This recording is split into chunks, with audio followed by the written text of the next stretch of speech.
بسم اللہ الرحمن الرحیم۔ عزیز دوستو، جیسا کہ پہلے بھی عرض کیا گیا کہ یہ محفل پاک عام محفل کی طرح نہیں ہے، بلکہ یہ خاص و خاص محفل ہے۔ اللہ رب العزت کے مقبول ترین بندے اس میں تشریف فرما ہیں۔ ہر محفل کے آداب کی طرح اس کے آداب میں پہلی چیز یہ ہے کہ اپنی نظر آپ شیخ کامل کے چہرے پر رکھیں گے اور نعت شریف صرف کانوں سے سنتے رہیں گے، اور اپنی توجہات کا مرکز صرف اسٹیج کی عظیم ہستیوں کو بنائیں اور موبائل سے تصویر یا ویڈیو وغیرہ بنانے سے اجتناب کریں۔ بعض اوقات لوگ ایسے ہوتے ہیں کہ جو صرف ویڈیو بنانے کی خاطر ایسی محفل میں جاتے ہیں تو پھر وہ اولیاء اللہ کی عظمتوں کو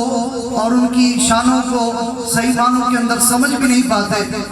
اور ادب کی جگہ پہ توہین کر کے واپس آ جاتے ہیں،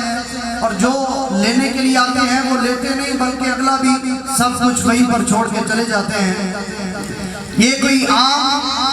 ہستیاں نہیں ہیں، اور یہ کوئی عام محفل نہیں ہے، اور یہ کوئی عام ذکر نہیں ہے، بلکہ یہ ایسی چیز ہے جو اللہ رب العزت خاص لوگوں کو عطا فرماتا ہے، خاص لوگوں کو۔ اور بحمداللہ یہ سلسلہ عالیہ سیفیہ میں فخر ہے کہ اللہ رب العزت نے مجدد عصر حاضر اخندزادہ پیر سیف الرحمن پیر ارچی خراسانی رحمت اللہ تعالی علیہ کو ہمارے اندر بھیجا،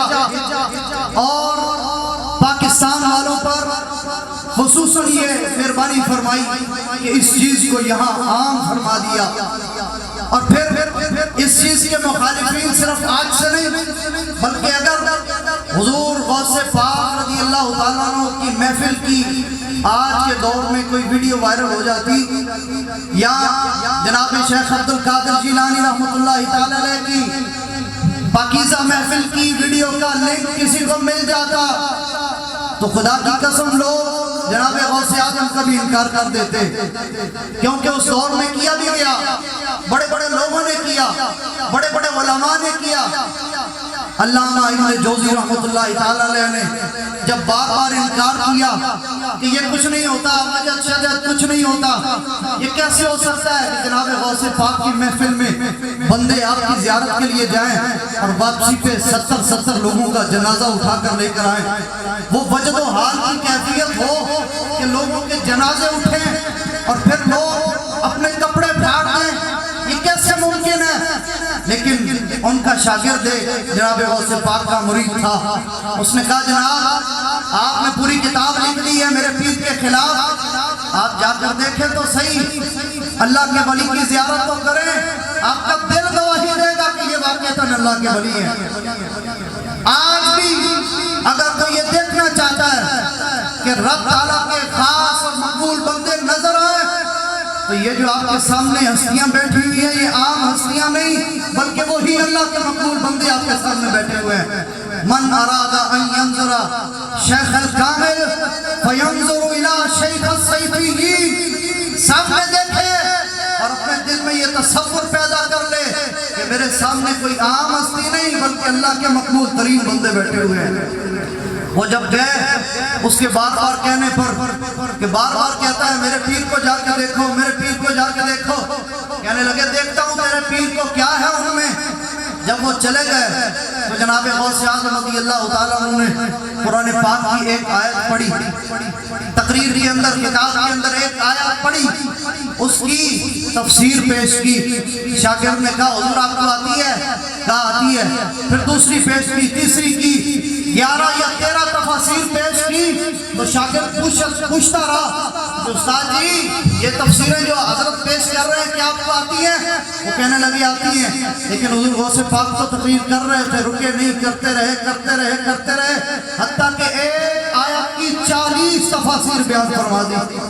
جب 40 بیان فرمائی تو وہ استاد کہنے لگے یہ 27 یا 29 پتہ نہیں کہاں سے انہوں نے بیان کر دی، مجھے تو صرف 13 یا 11 کا علم تھا۔ اور پھر اس کے بعد جناب شیخ عبدالقادر جیلانی نے صرف اتنا سا جملہ فرمایا کہ یہ تو تھا حال، اب آتے ہیں حال کی طرف۔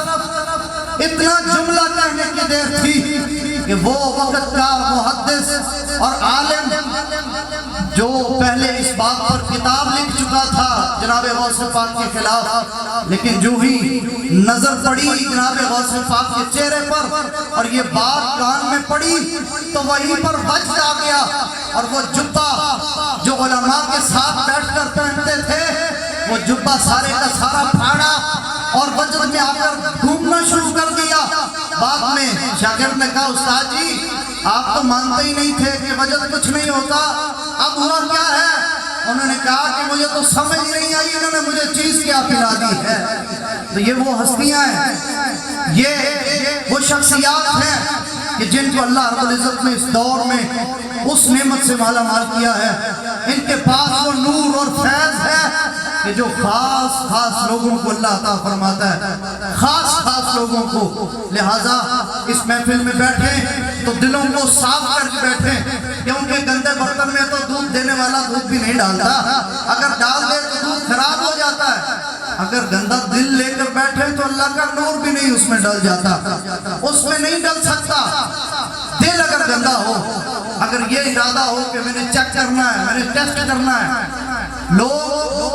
صرف اولیاء کو نہیں بلکہ اللہ پاک کے ان مقبول بندوں کو جن کا رب نے قرآن میں تذکرہ فرمایا ہے ان کو بھی ٹیسٹ کرتے ہیں، اور پھر یہاں تک کہ اللہ کے محبوب علیہ السلام کی ذات پاک پر بھی اعتراض کرتے ہیں۔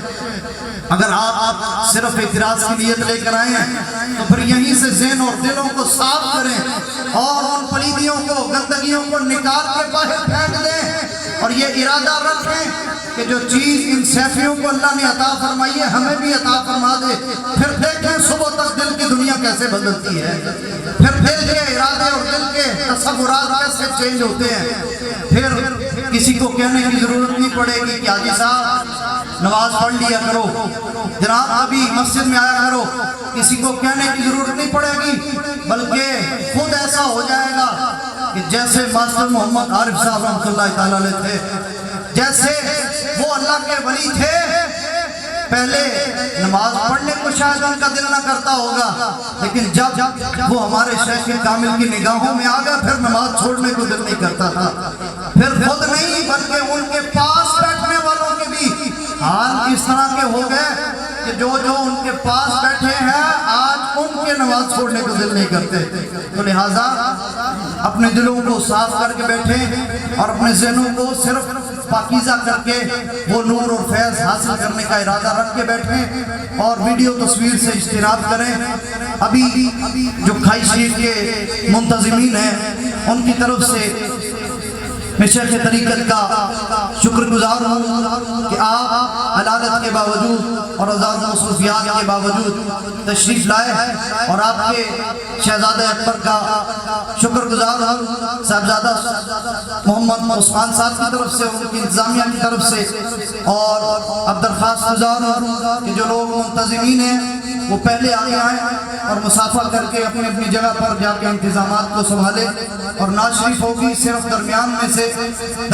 سے ایک لائن اٹھے جو مسافہ کرتی رہے، باقی سب دوست بیٹھ جائیں اور ایک لائن کے اندر صرف مسافہ کر کے اپنے بائیں طرف کو جاتے رہیں، اور کمر نہیں کرنی، ہاتھوں کو چومنا ہے، ماتھا اور ناک نہیں لگانا۔ چھوٹے بچے جو ہیں جن کی ابھی داڑھی نہیں آئی وہ پیسے بھی پیش نہ کریں۔ اللہ رب العزت اس فیض و جود سے ہمیں بھی مالا مال فرمائے۔